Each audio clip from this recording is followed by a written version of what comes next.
میں جب طالب علم تھا مدینہ منورہ میں تو 1 سال کی پوری چھٹیاں میں نے جماعت میں لگائیں، تقریباً 3-4 مہینے کی چھٹی، 3-3.5 مہینے کی جماعت میں وقت لگا کر جب واپس آیا تو شیخ المشائخ قطب الأقطاب ولیوں کے سردار شیخ الحدیث حضرت معاذ زکریا صاحب رحمۃ اللہ علیہ وہی مدینے میں تھے، اور بہت میں ان کی حاضر ہوا کرتا تھا، بہت شفقت کرتے تھے، بے پناہ توجہ تھی، حضرت والد صاحب کی وجہ سے تھی۔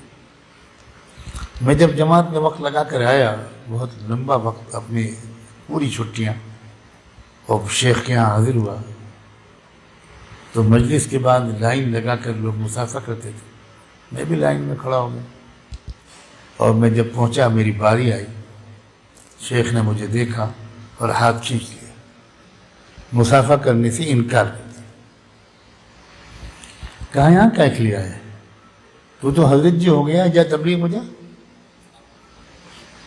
اب میں ایسا کھڑا ہوں جیسے مجرم، بالکل شیخ نے مسافہ نہیں کیا۔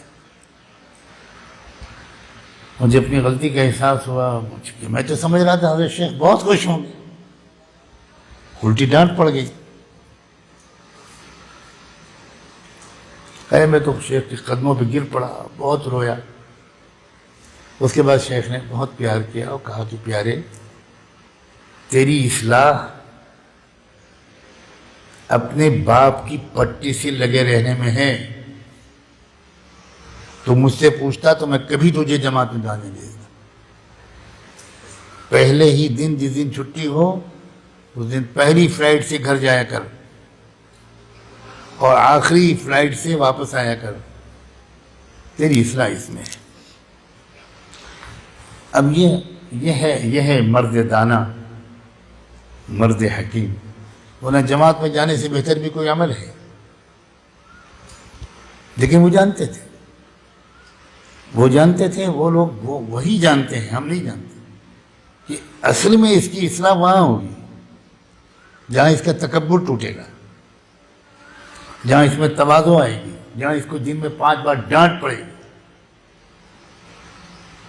وہاں اچھی اصلاح تھوڑی ہوگی جہاں اس کے بیانات ہوں گے اور تقریریں کرے گا اور تشکیلیں کرے گا، وہاں تھوڑی اصلاح ہوگی۔ یہ ہے سمجھداری کی بات۔ اپنی رائے پر عمل کرنے سے بڑھ کر تو کوئی خباثت ہے ہی نہیں۔ اعجاب کل ذی رأی برأیہ، اکثر لوگ اپنی رائے پر اصرار کرتے ہیں، نہ باپ کی مانتے ہیں نہ ماں کی مانتے ہیں۔